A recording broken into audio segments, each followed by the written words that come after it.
స్పందిస్తే okay లేదంటే షాకే భూ నిర్వాసితులకు పవన్ అభయం జల్లికట్టు కోసం తమిళనాడు ఉడుంపట్టు పటాన్ను బ్యాన్ చేస్తామంటున్న శశికళ రేపు అధ్యక్షుడిగా ట్రంప్ బాధ్యతల స్వీకారం మేక్ అమెరికా గ్రేట్ అగైన్ టీంతో ప్రోగ్రాం నేటి నుంచి జాతీయ గ్రామీణ క్రీడలు ముస్తాబైన నెల్లూరు సుబ్బారెడ్డి స్టేడియం కెప్టెన్ గా 1000 పరుగులకు చేరువలో కోహ్లీ రెండో వన్డేలో విరాట్ ను ఊరిస్తున్న రికార్డ్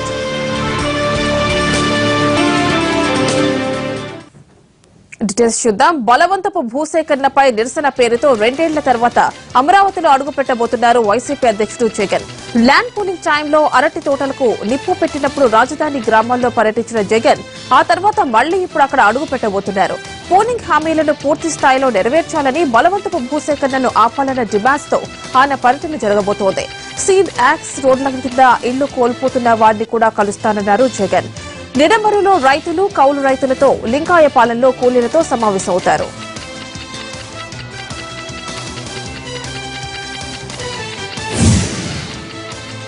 నోట్ల రద్దు తరువాత ప్రజలు పడుతున్న ఇబ్బందులపై కాంగ్రెస్ పార్టీ ఉద్యమ బాట పట్టింది. ఏఐసీసీ ఆదేశాల మేరకు టీ కాంగ్రెస్ నోట్ల రద్దుతో ప్రజలు పడుతున్న ఇబ్బందులపై వరుసగా ఆందోళన కార్యక్రమాలు చేపడుతోంది. ఇవాళ తెలంగాణలోని ఉమ్మడి కలెక్టరేట్ల ముందు మహిళా కాంగ్రెస్ ఆధ్వర్యంలో ధర్నాలు చేపట్టనున్నారు. వరంగల్ కలెక్టరేట్ ముందు జరగనున్న ఆందోళనలో టీపీసీసీ అధ్యక్షులు ఉత్తమ్ కుమార్ రెడ్డి, కార్యనిర్వాహక అధ్యక్షులు బట్టి విక్రమార్కతో పాటు ఏఐసీసీ కార్యదర్శి కుంతియా కేబీ కృష్ణమూర్తి, మహిళా కాంగ్రెస్ చీఫ్ నేరెళ్ల శారద పాల్గొనబోతున్నారు. సంగారెడ్డిలో జరిగే కార్యక్రమంలో పొన్నాల లక్ష్మి పాల్గొంటున్నారు.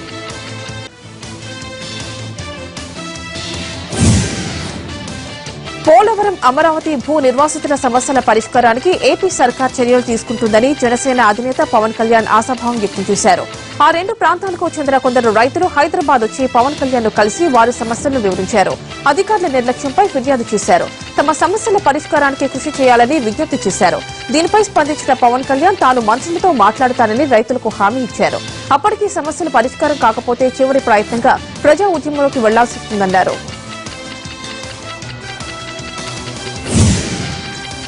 ఆంధ్రప్రదేశ్ ముఖ్యమంత్రి చంద్రబాబు నాయుడు దావోస్ పర్యటన కొనసాగుతోంది. సౌదీ అరామ్కో సంస్థ ప్రతినిధులతో సీఎం సమావేశమయ్యారు. భారత్లో రిఫైనరీ స్థాపనకు అవకాశాలు పరిశీలిస్తున్నట్లు సౌదీ అరామ్కో సంస్థ తెలిపింది. పెట్రోకెమికల్స్ రంగంపై ఏపీకి ఉన్న అవకాశాలను సీఎం వివరించారు. ఏపీ ప్రభుత్వంతో కలిసి పనిచేయడానికి సౌదీ అరామ్కో ప్రతినిధులు ఆసక్తి చూపారు.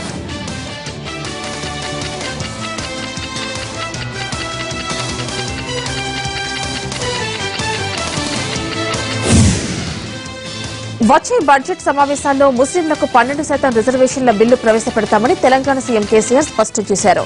ముస్లింల అభివృద్ది కోసం తెలంగాణ ప్రభుత్వం చిత్తశుద్దితో కృషి చేస్తోందన్నారు. ముస్లింల కోసం ప్రభుత్వం చేపట్టిన కార్యక్రమాలను సభకు వివరించారు కేసీఆర్. ముస్లింలు ఎస్సీ ఎస్టీల కన్నా వెనుకబడ్డారన్న సుదీర్ కమిటీ నివేదిక అక్షరాల నిజమన్నారు.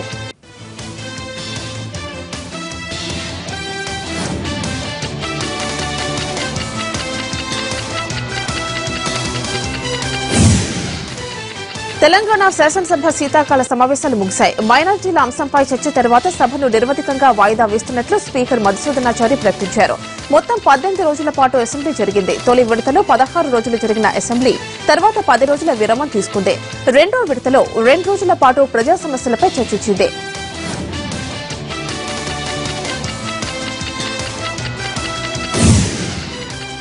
శీతాకాల అసెంబ్లీ సమావేశాల్లో విపక్షాల చేత శభాష్ అనిపించుకున్నామని శాసనసభ వ్యవహారాల మంత్రి హరీష్ రావు అన్నారు. తెలంగాణ అసెంబ్లీ దేశానికి ఆదర్శంగా నిలిచిందని పేర్కొన్నారు. సభ నిర్వహణకు సహకరించిన ప్రతిపక్షాలకు మంత్రి కృతజ్ఞతలు తెలిపారు. 1-2 సార్లు ప్రతిపక్షాల పట్ల కఠినంగా వ్యవహరించాల్సి వచ్చిందన్నారు హరీష్.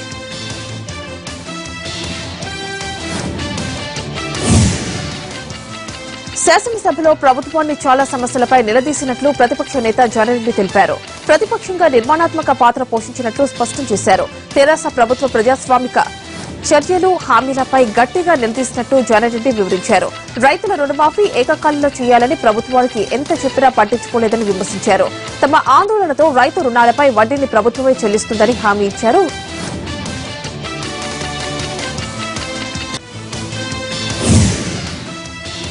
అసెంబ్లీ సమావేశాలు సజావుగా సాగేలా బీజేపీ వ్యూహాత్మకంగా వ్యవహరించిందని బీజేఎల్పీ నేత కిషన్ రెడ్డి అన్నారు. ముస్లింల రిజర్వేషన్ అంశం కోర్టులో ఉన్నందున వచ్చే సమావేశాల్లో బిల్లు పెట్టడం రాజ్యాంగ విరుద్దమన్నారు.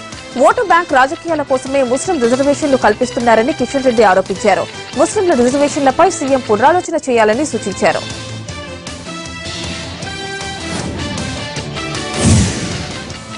తెలంగాణలో అధికార పార్టీ ఎమ్మెల్సీల మధ్య చోటు చేసుకున్న వాగ్వాదం అసభ్య పదజాలంతో దూషించుకునే వరకు వెళ్లింది. రాష్ట శాసనమండలిలో ఫోటో సెషన్లో భాగంగా టీఆర్ఎస్ ఎమ్మెల్సీలు షారుఖ్ హుస్సేన్, సలీం కూడా హాజరయ్యారు. ఈ కార్యక్రమంలో మంత్రి పద్మారావు అక్కడికి రావడంతో సలీంను వేరే కుర్చీలో కూర్చోమని ఫారూక్ హుస్సేన్ చెప్పారు. దీంతో ఆగ్రహించిన సలీం ఫారూక్ పై దాడికి ప్రయత్నించారు. అసభ్య పదజాలంతో పరస్పరం దూషించుకున్నారు. ఈ నేపథ్యంలో మండలి చైర్మన్ స్వామిగౌడ్ కల్పించుకుని వారికి సర్ది చెప్పడంతో సమస్య సద్దుమణిగింది.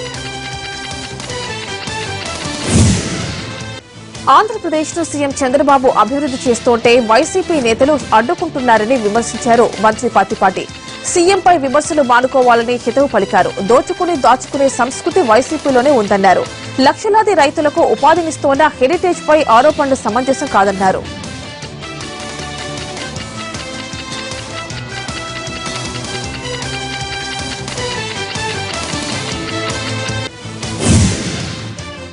టెక్నాలజీ వినియోగంలో తెలంగాణ ప్రభుత్వం ముందుందన్నారు ఆర్థిక మంత్రి ఈటెల రాజేందర్. నోట్ల రద్దుతో సామాన్యులు ఇబ్బందులు పడ్డమాట వాస్తవమేనని, ఇప్పుడిప్పుడే సామాన్యులు డిజిటలైజేషన్ వైపు మొగ్గు చూపుతున్నారన్నారు ఈటెల. సీఎం కేసీఆర్ స్ఫూర్తితోనే సిద్దిపేటలోని నగదు రహిత గ్రామంగా ఇబ్రహీంబాగ్ దేశంలోనే 2వ స్థానంలో ఎక్కిందన్నారు. ఇక నెక్లెస్ రోడ్ పీపుల్స్ ప్లాజాలో డిజిటల్ మేళాలో భాగంగా లక్కీ గ్రాహక యోజన లక్కీ డ్రా తీసి విజేతలకు రివార్డులు అందించారు.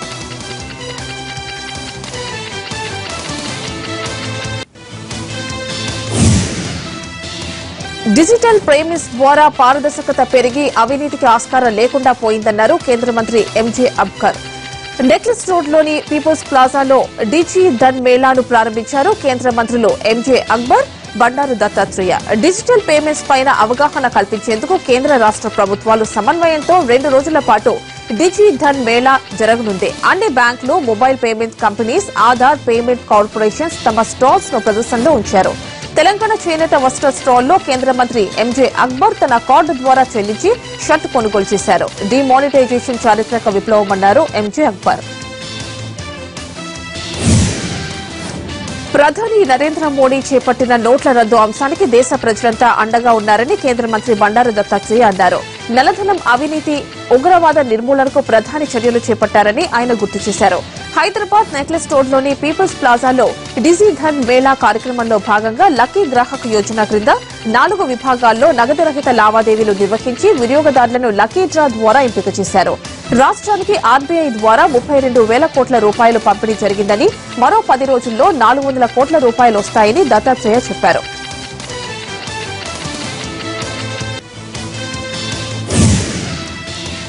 ఆరోగ్యం అంటే మహాభాగ్యం వస్తుందని, కానీ భాగ్యం ఎక్కువగా ఉన్నంత మాత్రాన ఆరోగ్యం వస్తుందన్న గ్యారంటీ మాత్రం లేదని కేంద్ర మంత్రి వెంకయ్యనాయుడు అన్నారు. తిరుపతి స్విమ్స్ లో 6,66,00,000 రూపాయలతో ఏర్పాటు చేసిన డయాలసిస్ కేంద్రాన్ని ఆయన ప్రారంభించారు. అన్నింటికంటే మన లైఫ్ స్టైల్ చాలా ముఖ్యమని, మన జీవన పద్ధతి సరిగ్గా ఉంటే శారీరక దారుఢ్యం, మానసిక ఉల్లాసం వస్తాయని, ఆరోగ్యం మహాభాగ్యంగా తయారవుతుందని వెంకయ్య అన్నారు. ఆరోగ్య శాఖకు కేంద్ర రాష్ట ప్రభుత్వాలు బడ్జెట్ కేటాయింపులు పెంచాలని, పేదలకు వైద్యం, విద్య, ఇళ్లు, బీమా సౌకర్యం కల్పించడంపై కేంద్ర ప్రభుత్వం దృష్టి పెట్టిందని అన్నారు.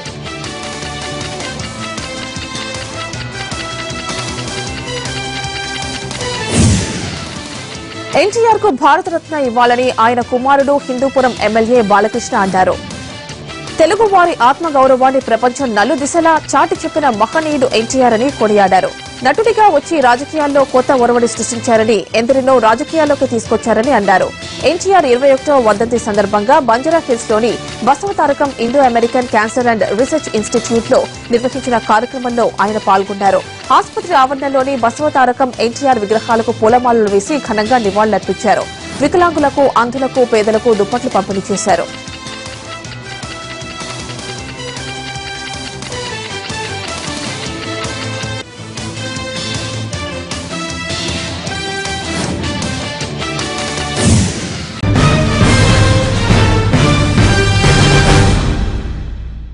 ఏపీలో 2017-18 ఏడాదికి సంబంధించి విద్యుత్ ఛార్జీల పెంపు ప్రతిపాదనలను ఎలక్ట్రిసిటీ రెగ్యులేటరీ కమిషన్ కు నివేదించాయి డిస్కంలు. 8,000 కోట్ల రెవెన్యూ లోటు ఉందని తెలిపాయి. దీనిపై పబ్లిక్ హీరింగ్ జరిపిన తర్వాత ప్రభుత్వంతో మాట్లాడిన తర్వాత ఛార్జీల పెంపుపై ప్రకటన ఉంటుంది. ధరలు పెరిగితే ఏప్రిల్ 1 నుంచి కొత్త ఛార్జీలు అమల్లోకి వచ్చే అవకాశం ఉంది.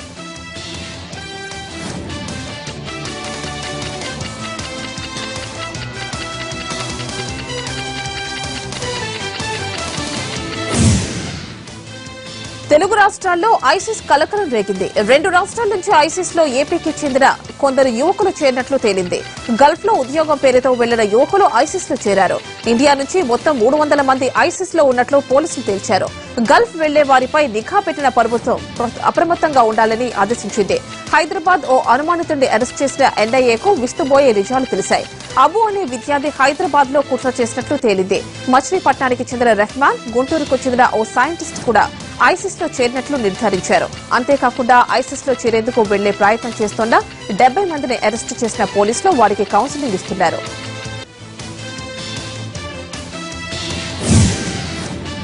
ఆదాయానికి మించిన ఆస్తుల కేసులో ఒంగోలు పీటీసీ డీఎస్పీ దుర్గాప్రసాద్ ను అవినీతి నిరోధక శాఖ అధికారులు అరెస్టు చేశారు. గుంటూరు, ప్రకాశం, హైదరాబాద్ లోని 14 ప్రాంతాల్లో అధికారులు తనిఖీలు నిర్వహించారు. దుర్గాప్రసాద్, ఆయన బంధువులు, సన్నిహితుల ఇళ్లలో ఏకకాలంలో ఈ సోదాలు చేపట్టారు. దుర్గాప్రసాద్ సహా బినామీల పేరిట భారీగా ఆస్తులు ఉన్నట్లు అధికారులు గుర్తించారు.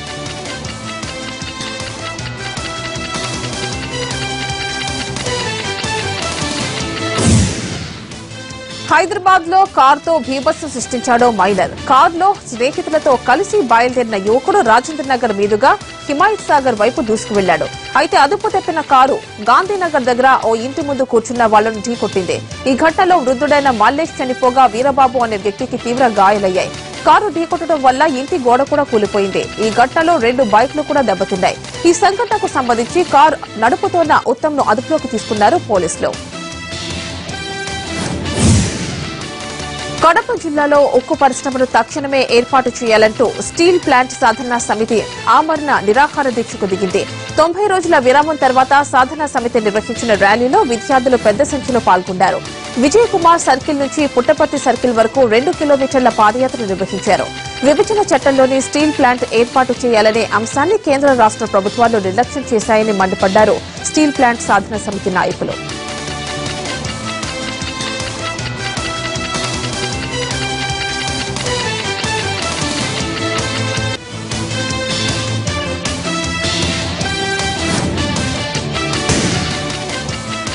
జాతీయ క్రీడలకు నెల్లూరు ముస్తాబైంది. ఖేల్ ఇండియా నినాదంతో అంతర్రాష్ట్ర గ్రామీణ క్రీడా పోటీలను ఘనంగా నిర్వహించేందుకు కేంద్ర రాష్ట్ర ప్రభుత్వాల క్రీడా శాఖలు సమాయత్తమయ్యాయి. అండర్ 14 కబడ్డీ, ఖోఖో, ఉషుల విభాగాల్లో జాతీయ స్థాయి క్రీడలు నేటి నుంచి 22 వరకు నెల్లూరులో ప్రతిష్టాత్మకంగా జరగనున్నాయి. నెల్లూరులోని ఏసీ సుబ్బారెడ్డి స్టేడియం వేదికగా జరగనున్న జాతీయ స్థాయి క్రీడల పోటీల్లో 7 కేంద్రపాలిత రాష్ట్రాలతో పాటు 36 రాష్ట్రాలకు చెందిన క్రీడాకారులు పాల్గొంటారు. కబడ్డీ, ఖోఖో, ఉషులలో ఈ పోటీలు ఒకే వేదికగా జరగనున్నాయి.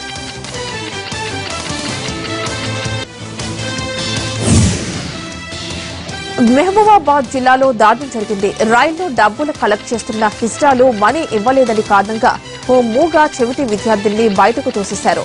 డోర్నకల్ డెఫ్ అండ్ డమ్ స్కూల్లో 10వ తరగతి చదువుతున్న యాకన్న స్వగ్రామం నుంచి స్కూల్కు వెళ్లడానికి సింగరేణి ట్రైన్లో ప్రయాణిస్తున్నాడు.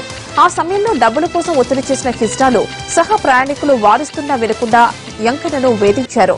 డోర్నక్ స్టేషన్ సమీపంలో హిజ్రాలు తోసేయడంతో యంకన్నకు తీవ్ర గాయాలయ్యాయి. యంకన్న చదువుతున్న స్కూల్ ప్రిన్సిపల్ పోలీసులకు ఫిర్యాదు చేశారు.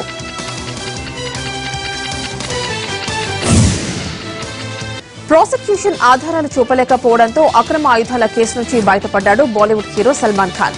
18 ఏళ్ల విచారణ తర్వాత నిర్దోషిగా ప్రకటించింది జోధ్పూర్ కోర్టు. 1998 అక్టోబర్లో అనుమతి లేకుండా మారణాయుధాలు వినియోగించి వన్యప్రాణులను వేటాడినందుకు సల్మాన్ పై 4 కేసులు నమోదయ్యాయి. వీటిలో 2 కేసుల్లో సల్మాన్ నిర్దోషిగా రుజువు కాగా ఇప్పుడు 3వ కేసులో కోర్టు తీర్పు ఇచ్చింది.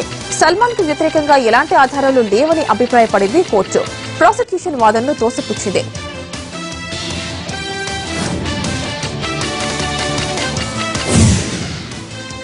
దేశానికి అన్నపూర్ణలా ఉన్న పంజాబ్ ను అప్పుల పాలు చేశారని మండిపడ్డారు మాజీ క్రికెటర్, కాంగ్రెస్ నేత నవజోత్ సింగ్ సిద్ధు.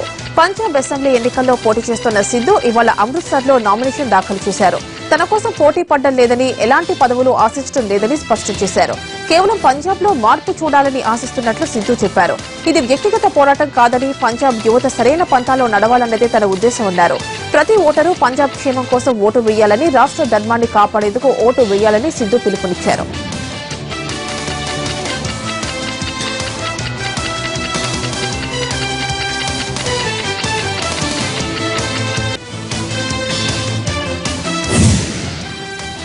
పంజాబ్ అసెంబ్లీ ఎన్నికల్లో పోటీ చేస్తున్న మాజీ CM captain Amarinder Singh nomination దాఖలు చేశారు.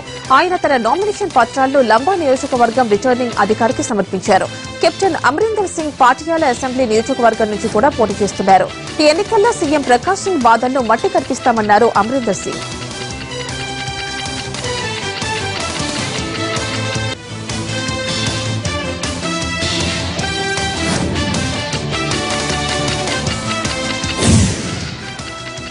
ఎన్నికల ముంగిట పంజాబ్ లో 21 కోట్ల విలువైన 160 కిలోల బంగారాన్ని స్వాధీనం చేసుకున్నారు పోలీసులు. మొహాలీ జిల్లాలోని సోహానా పోలీస్ స్టేషన్ పరిధిలోని బకార్పూర్ చౌక్ లో ఓ చెక్ పోస్టు వద్ద చేపట్టిన ప్రత్యేక తనిఖీల్లో ముడి బంగారం లభించింది. ఈ బంగారాన్ని శుద్ది చేయడానికి ఢిల్లీ నుంచి హిమాచల్ ప్రదేశ్ లోని హమీర్పూర్ కు తరలిస్తున్నట్లు పోలీసులు అనుమానిస్తున్నారు. ఆంధ్రప్రదేశ్ మాజీ గవర్నర్, కాంగ్రెస్ సీనియర్ నేత ఎన్టీ తివారీ బీజేపీలో చేరారు. తన కుమారుడు రోహిత్ శేఖర్ తో కలిసి బీజేపీ అధ్యక్షుడు అమిత్ షాను ఆయన నివాసంలో కలిసిన తివారీ కాషాయ కండువా కప్పుకున్నారు. 91 ఏళ్ల తివారీ కేంద్ర మంత్రిగా ఉత్తరప్రదేశ్, ఉత్తరాఖండ్ రాష్ట్రాలకు ముఖ్యమంత్రిగా పనిచేశారు. ఏపీ గవర్నర్ గా పనిచేశారు. సెక్స్ స్కాండల్ ఆరోపణలు ఎదుర్కోవడంలో కాంగ్రెస్ ఆయన్ను పార్టీకి దూరంగా ఉంచింది. ఉత్తరాఖండ్ ఎన్నికల సమయంలో తివారీ చేరిక తమకు కలిసి వస్తుందని బీజేపీ నమ్ముతోంది. కేంద్ర మంత్రి స్మృతి ఇరానీ విద్యార్హతపై వివాదం కొనసాగుతూనే ఉంది. స్మృతి విద్యార్హతల రికార్డులు బయటపెట్టాలని కేంద్ర సమాచార కమిషన్ ఆదేశించిన కొన్ని గంటల్లోనే మరో ఆసక్తికరమైన విషయం వెలుగులోకి వచ్చింది. స్మృతి తన విద్యార్హతల రికార్డులు ఎవరికీ చూపించొద్దని కోరినట్లు ఢిల్లీ యూనివర్సిటీ ఓపెన్ స్కూల్ సమాచార కమిషన్ కు తెలిపింది. అయితే కమిషన్ మాత్రం స్మృతి విద్యార్హతల రికార్డులు పరిశీలించడం అవసరమని అభిప్రాయపడింది. 2004 లోక్సభ ఎన్నికల సమయంలో తాను బీఏ చదివినట్లు చెప్పిన స్మృతి 2011 రాజ్యసభ ఎన్నికలకు వచ్చేసరికి బీకాం చేసినట్లు చెప్పడం వివాదం రేపింది. అప్పటి నుంచి పిటిషనర్లు స్మృతి విద్యార్హతలపై న్యాయస్థానంలో పోరాటం చేస్తున్నారు.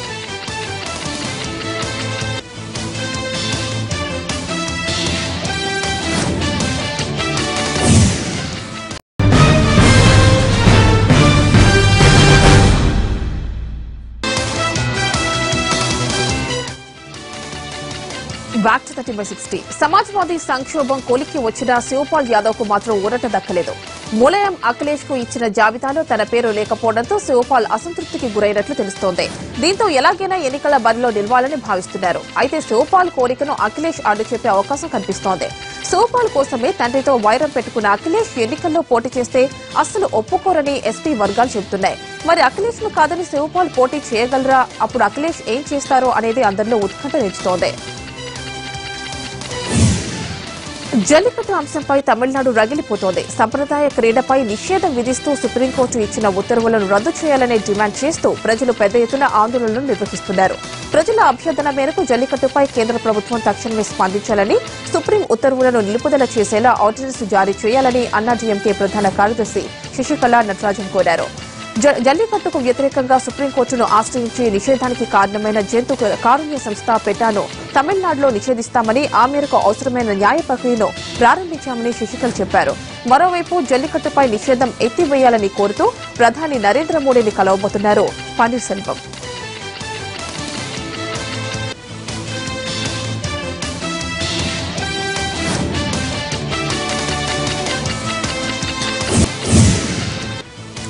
ఇరాన్ అనగానే గుర్తొచ్చేది అక్కడ కఠినంగా అమలయ్యే షరియత్ చట్టాలు. ఈ చట్టం ప్రకారం మహిళలు తమ కాళ్లు చేతులు కనిపించేలా దుస్తులు కూడా ధరించకూడదు. అలాంటిది శరీర భాగాలు కనిపించేలా ఇరాన్ లో మహిళలు దుస్తులు ధరిస్తే ఊరుకుంటారా? ఇరాన్ కు చెందిన ఒక మహిళ బాడీ బిల్డర్ తన కండలు కనపడేలా ఫోటోకు పోజ్ ఇచ్చింది. అంతేకాదు ఆ ఫోటోలను సోషల్ మీడియాలో పోస్ట్ చేసింది. వెంటనే రంగంలోకి దిగిన అక్కడి అధికారులు ఆమెకు $50,000 జరిమానాగా విధించింది. ఫోన్ కొట్టి టాక్సీ తెప్పించుకునే రోజులు పోయాయి. ఇప్పుడు ఫోన్ కొడితే ఏకంగా ప్లేనే వస్తుందట. బ్రిటన్ లో టాక్సీ సర్వీస్ తరహాలో మొట్టమొదటి విమాన సేవలు ఈ ఏడాది అందుబాటులోకి రాబోతున్నాయి. ఆన్లైన్ యాప్ ద్వారా ఈ విమానాలను బుక్ చేసుకోవచ్చు. బుక్ చేసిన అరగంటలో విమానంలో బయలుదేరేందుకు అవకాశం ఉంటుంది. టికెట్ ధర ₹4,595 ఉండే అవకాశం ఉంది. ప్లేన్ బుకింగ్ అవకాశం ఇచ్చిన వేవ్స్ ఎయిర్లైన్ విమాన సర్వీసులు ఛానల్ ఐలాండ్స్ లో ప్రారంభమవుతాయి.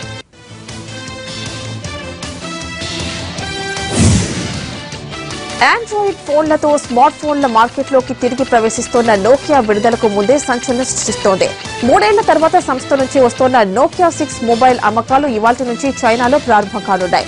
ఇప్పటికే 10 లక్షల మంది రిజిస్ట్రేషన్ చేయించుకున్నారు. JD.com లో ఫ్లాష్ సేల్ క్రింద వీటిని అమ్మకానికి ఉంచనున్నారు. అత్యాధునిక ఫీచర్స్ తో వస్తోన్న నోకియా ఫోన్ ధర ₹17,000 ఉంటుందని అంచనా. ఈ ఏడాది ఏప్రిల్లో భారత్ మార్కెట్లోకి అడుగుపెట్టే అవకాశం ఉంది. హైదరాబాద్ లో జరుగుతున్న రాష్ట్ర స్థాయి బాక్సింగ్ పోటీల్లో అపశృతి చోటు చేసుకుంది. పోటీ జరుగుతున్న సమయంలో సాయి కార్తిక్ అనే బాక్సర్ కు తీవ్ర గాయాలయ్యాయి. వెంటనే అతను ఆసుపత్రికి తరలించారు నిర్వాహకులు. ప్రస్తుతం అతను ఓ ప్రైవేట్ ఆసుపత్రిలో చికిత్స పొందుతున్నాడు. 3 రోజుల క్రితం జరిగిన ఈ సంఘటన ఆలస్యంగా వెలుగులోకి వచ్చింది.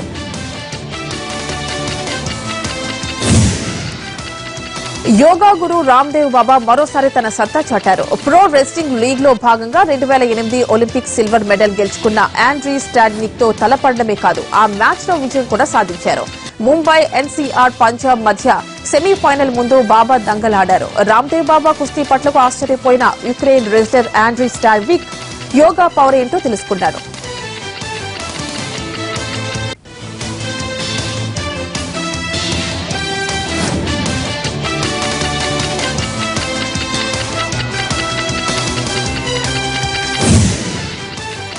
Megastar Chiranjeevi Khaidi number 150 cinema collections వర్షం కురిపిస్తోందని చెప్పారు అల్లు అరవింద్. తెలుగు రాష్ట్రాలతో పాటు ప్రపంచ వ్యాప్తంగా కలిసి మొదటి వారంలో 108,48,00,000 గ్రాస్ సాధించిందన్నారు. దీన్ని అభిమానులతో పంచుకోవడానికి త్వరలో కృతజ్ఞతావందన సభ ఏర్పాటు చేస్తున్నట్లు చెప్పారు అరవింద్.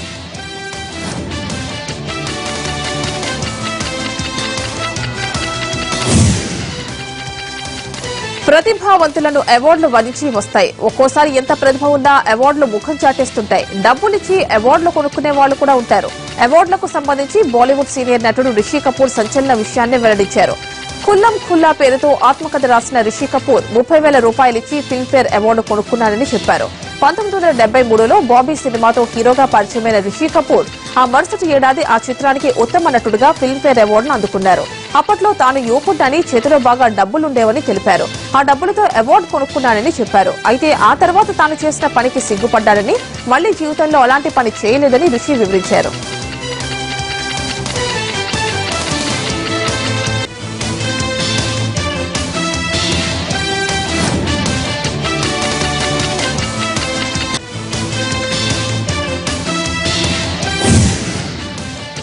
ఇవి 30/60 అప్డేట్స్. మరి కాసేపట్లో లైవ్ షో టెలికాస్ట్ అవుతుంది. Stay tuned.